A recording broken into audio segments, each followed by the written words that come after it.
Welcome to Game News for February 6, 2014. It's going to be a furious rumble as we dive into the battle of information and words. I'm one of your triple threats of hosts, Chris. To your left is Mike. Hello. And to your right is Grover. Dude! Because, my left and right is swapped from yours because you're... Yeah, anyway.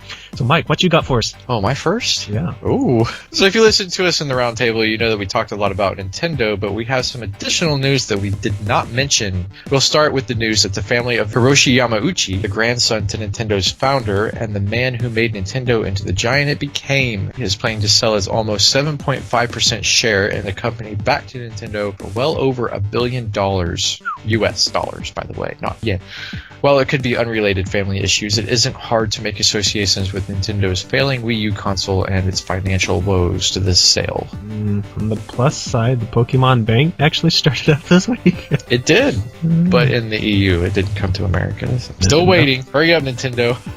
And speaking of return events I don't think anybody quite saw coming, Amazon has bought Double Helix, the studio who developed the new Killer Instinct and upcoming Strider titles. And after the rumors that Amazon was starting up a game studio of its own, complete with a few somewhat high-profile game industry folks joining them, it seems this will legitimate that Amazon has indeed stepped full into the gaming ring. This, however, does not affect Double Helix's prior commitments and will continue supporting their titles and contracts, such as future characters for Killer Instinct, at least as far as Season 1 is concerned. There's been no word about Season 2 yet. The layoffs return as Zynga will be further streamlining for over 300 employees to be removed, some 15% of the company's workforce. Newly appointed CEO Don Matrick, famed for his flubs over the Xbox One when he worked for Microsoft early last year, said it was all in efforts to be more agile and dedicated. This happened about the same time Zynga pinned acquiring British mobile games developer Natural Motion. Wall Street Journal also reported that Disney Interactive is going to be laying off several hundred people very soon, and largely from the social gaming studios Playdom branch, a company Disney acquired back in 2010.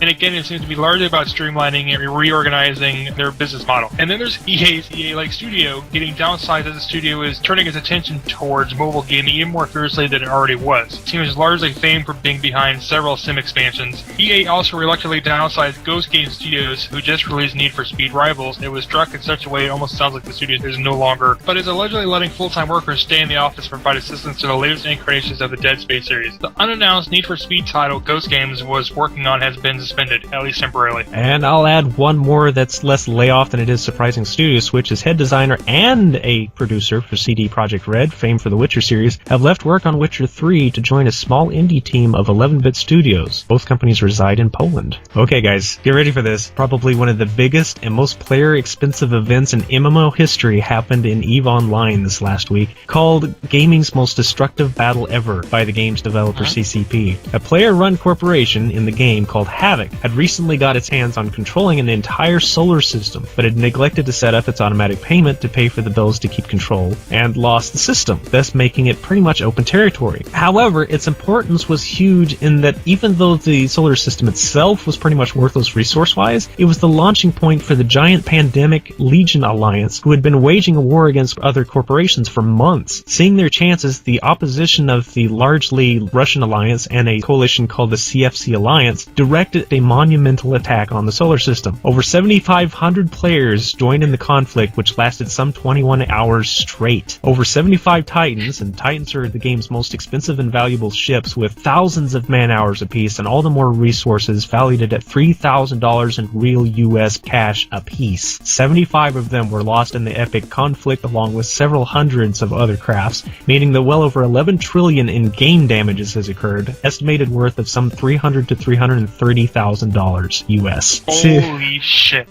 The CFC eventually won the conflict, and the game devs are commemorating the battle with the Titanomachy Monument. I am probably saying that wrong. A location of Titan husk to mark the site of the war. Dang. Dear God.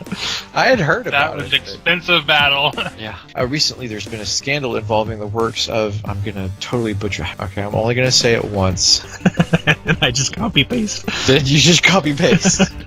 Recently, there's been a scandal involving the works of Mamoru Samuragochi, famed deaf Japanese musician. Time magazine called the Digital Age Beethoven. However, this week his lawyer came forward to state on Samuragochi's behalf that everything from the work featured in this year's Winter Olympics to the work he did in Onimusha and Resident Evil and his beloved Hiroshima Symphony piece, which was dedicated to those lost in the bombings in 1945, had actually been written by someone else. This controversy angered his record label, and they are pulling his works from sale. And while it seems confirmed he'd been using this ghostwriting composer since 1996, as far as I'm aware, his identity and thus his talent has not yet been revealed. Hodor.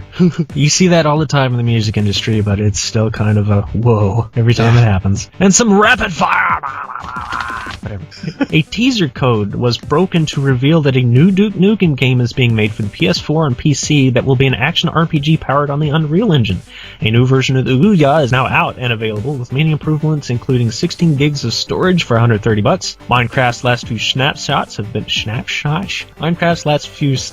been intriguing, with new bouncy slime blocks and an invisible block and command block clone copy paste feature, and a spectator mode that allows you to click on animals, mobs, or players to see their view, and lots more. A nice little bug fixing patch was released for Disgaea D2 that will include 22 new save icons. Five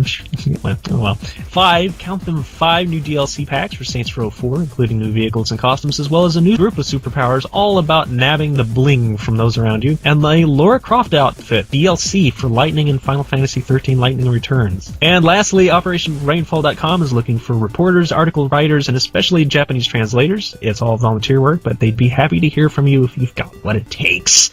And that was game news for the crazy week that was February 6, 2014. Bring a friend and some marshmallows next week. We'll bring the chocolate and graham cracker, and we'll have some more news. Oh my god.